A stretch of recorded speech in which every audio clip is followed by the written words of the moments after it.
Do you support Emma McKeon's comments today that she won't compete with trans women?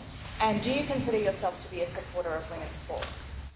Yes, and yes. Would you feel comfortable, following on from that, would you feel comfortable about your daughters competing against transgender people in sport? Sorry, I couldn't hear that. Would you feel comfortable about your daughters competing against transgender people in sport? Well, sports will make their decisions, but my preference is for girls to play girls, for women to play women, boys to play boys, and men to play men. Look, I don't think this is a terribly remarkable statement. I think it's common sense. Now, for those who are trans, I want them to participate in sport as well. I want them to have opportunities for inclusion in sport. I want every Australian to be treated with dignity. But we've also got to have some common sense here. And so whether it's Emma or anyone else who's made comments about this in support, and as Katherine has been a champion of these, Katherine Deves, it's a common sense position which I think Australians understand. They want it to be dealt with sensitively and respectfully, and so do I. But, it's a pretty straightforward common sense position which I think Australians agree with. On Solomon Islands, you said that in your experience with the NSC you know a bit about national security. Earlier this year, when you and other ministers made similar comments about China, the head of ASIO said politicising national security is, quote, not helpful. So why did you repeat that comment when our national security agencies are saying it is not helpful? It's doing Australia a disservice. Well, see, when you're Prime Minister, you're running the government. Public servants don't run the government. Prime Ministers and their ministers run governments. And I chair the National Security Committee, and I've done so for a very long period of time as Prime Minister, and I've served on it in a number of different capacities.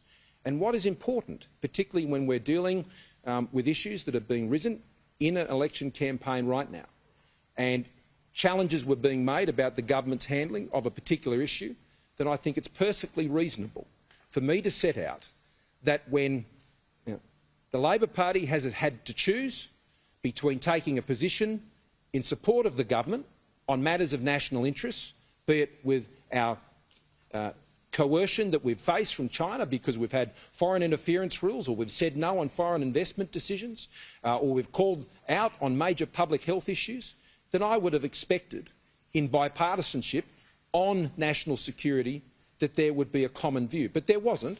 There was criticism.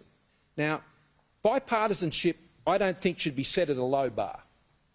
We set a very high bar when it comes to national security, and if the Labor Party wants to aspire to that, then I think they have to lift their game. Yeah. On Katherine Deves, you say you don't want her to be cancelled and you don't want her to be silenced. My understanding is she does want to speak out and she would like to correct the record, but it's actually your campaign was stopping her from speaking out.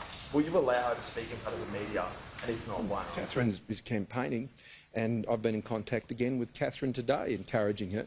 And look, Katherine is passionate about the issue of women and girls in sport, and I think the position that she set on that issue is one that I think finds a lot of resonance with Australians who just want common sense to apply in this situation, and for it not to be turned into a broader debate about other issues, which I think distract from the main point, which is women and girls in sport, and ensuring that debate can be had sensitively and properly.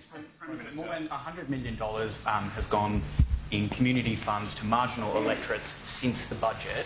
How can that be described as anything other than pork barrelling? And also, Dominic Perrottet has become the latest person whose private text messages to you have made the front pages. Why should foreign leaders trust you that you won't release their private text messages? Oh, sorry, what was the first one again? Oh, on grants. Well, I'll give you a good example. Just today, you were with me up in Caboolture, and we announced the program for the regional telecommunications dealing with peri-urban areas. More than half of the seats that benefited from that program were Labor seats, not coalition seats. The majority were actually Labor seats. So I just don't buy it. And what elections are is we go to the Australian public, and like in Caboolture today, there we were with seniors who can only get one bar on their mobile phone or only 3G, and they need some additional mobile towers. So they raised that with Terry, their local member. Terry raised it with us, and they expect us to do something about it. And that's what elections are.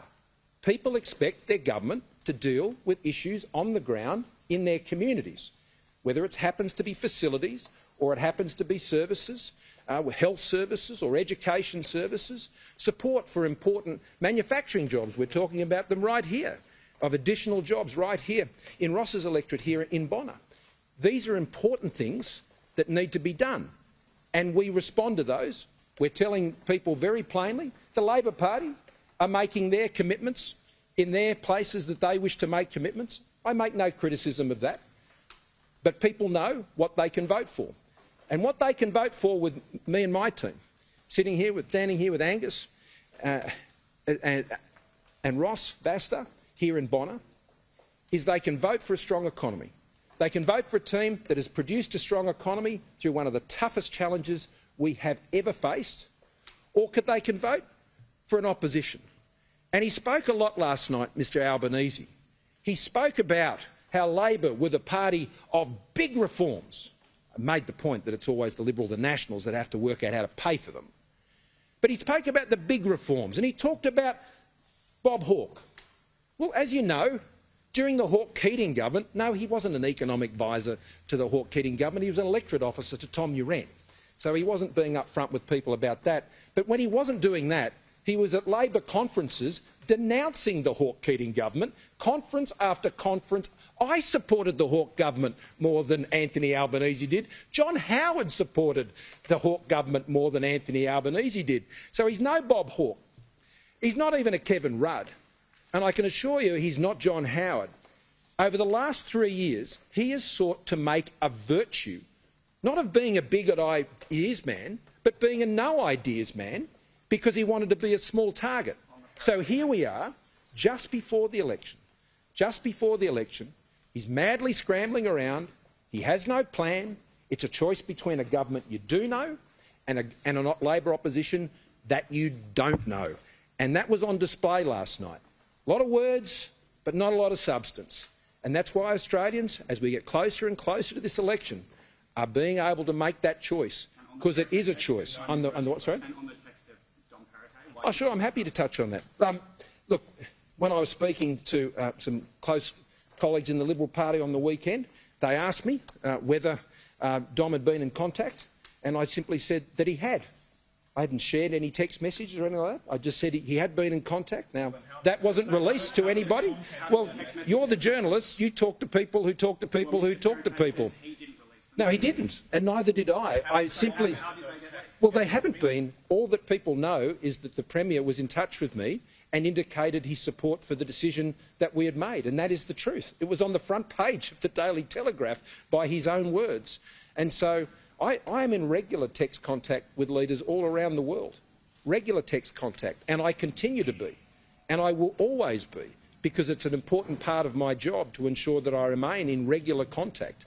And as a result, you know, when it comes to my relationship with Dom Perrottet, we work very closely together. We're creating jobs down there in New South Wales, and up here we're doing the same in Queensland, and that's what today's announcement has been about, to ensure we can do that.